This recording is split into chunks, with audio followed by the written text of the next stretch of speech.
राधे राधे, जय श्री कृष्णा। कैसे हैं आप सभी भक्तों का मेरे चैनल में बहुत बहुत स्वागत है। तो देखिए आज की वीडियो सफला एकादशी व्रत कथा की होने वाली है। तो देखिए पौष मास की इस एकादशी को भगवान विष्णु के अच्युत रूप नारायण की पूजा की जाती है। पूजा में आप भगवान विष्णु की प्रतिमा का प्रयोग करें और श्री कृष्ण के विग्रह का, इसमें कोई अंतर नहीं होगा क्योंकि दोनों ही एक रूप और साक्षात परब्रह्म है। इस व्रत को करने से समस्त कार्यों में निसंदेह सफलता मिलती है और इसलिए इसका नाम सफला एकादशी है। मोक्षदा एकादशी का वृत्तांत समाप्त होते ही धर्मराज युधिष्ठिर ने भगवान श्री कृष्ण से विनती की, हे भगवान विष्णु के साक्षात स्वरूप, आप पौष के कृष्ण पक्ष की एकादशी का क्या नाम है, उस दिन किस देवता की पूजा की जाती है तथा उसकी क्या विधि है। भगवान श्री कृष्ण ने कहा, हे धर्मराज, मैं तुम्हारे संदेश के कारण तुम्हारे प्रश्नों का उत्तर देता हूँ। एकादशी व्रत से अधिक तो मैं अधिक से अधिक दक्षिणा देने वाले यज्ञ से भी प्रसन्न नहीं हूँ, अतः तुम इसे अत्यंत भक्ति और श्रद्धा से युक्त एकाग्र मन से सुनो। इस पौष कृष्ण एकादशी का नाम सफला है। इस एकादशी के देवता श्री नारायण हैं, अतः नारायण भगवान की पूजा करनी चाहिए। जिस प्रकार नागों में शेषनाग, पक्षियों में गरुड़ और सब ग्रहों में चंद्रमा, यज्ञों में अश्वमेध यज्ञ, देवताओं में भगवान विष्णु श्रेष्ठ हैं, उसी तरह सब व्रतों में एकादशी व्रत श्रेष्ठ है। जो मनुष्य सदैव एकादशी का व्रत करते हैं वे मुझको परम प्रिय हैं। अब इस व्रत की विधि कहता हूँ। मेरी पूजा के हेतु ऋतु के अनुसार फल फूल, नारियल, नींबू, अनार, सुपारी आदि मुझे अर्पण करें। दीप धूप नैवेद्य आदि से मेरी पूजा करें। रात्रि को जागरण करें। इस एकादशी के व्रत के समान यज्ञ, तीर्थ, दान, तप और कोई दूसरा व्रत नहीं है। 5000 वर्ष तप करने से जो फल मिलता है उससे भी अधिक फल सफला एकादशी का व्रत करने से मिलता है। अब तुम इस एकादशी की कथा ध्यानपूर्वक सुनो। चंपावती नगरी में महिष्मान नाम का एक प्रतापी राजा राज्य करता था। उसके 4 पुत्र थे। उन सब में लुम्पक नामक बड़ा राजपुत्र महापापी था। वह पापी सदा पर स्त्री, वैश्यागमन, दूसरों की बुराई कर्मों में अपने पिता का धन नष्ट किया करता था। वह देवताओं, ब्राह्मणों और वैष्णवों का निंदक था। जब राजा को अपने बड़े पुत्र के इन कुकर्मों का ज्ञात हुआ तो उसको अपने राज्य से निकाल दिया। तब वह विचारने लगा कि वह किधर जाऊं, क्या करूं। अंत में उसने चोरी का कर्म करने का निश्चय किया।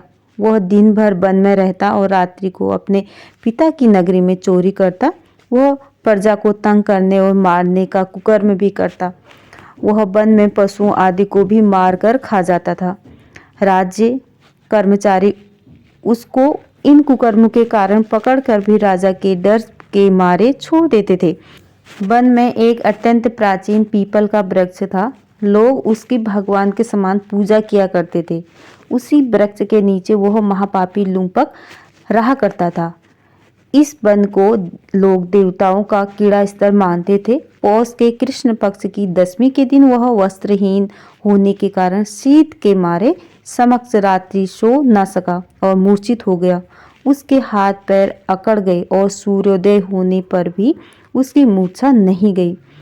दूसरे दिन सफला एकादशी को दोपहर के समय सूर्य की गर्मी से उसकी मूर्छा दूर हुई तो वह होश में आकर गिरता पड़ता वन में भोजन की खोज में भटकने लगा, परंतु शारीरिक कमजोरी और कष्ट के कारण वह जीवों को मारने में असमर्थ था।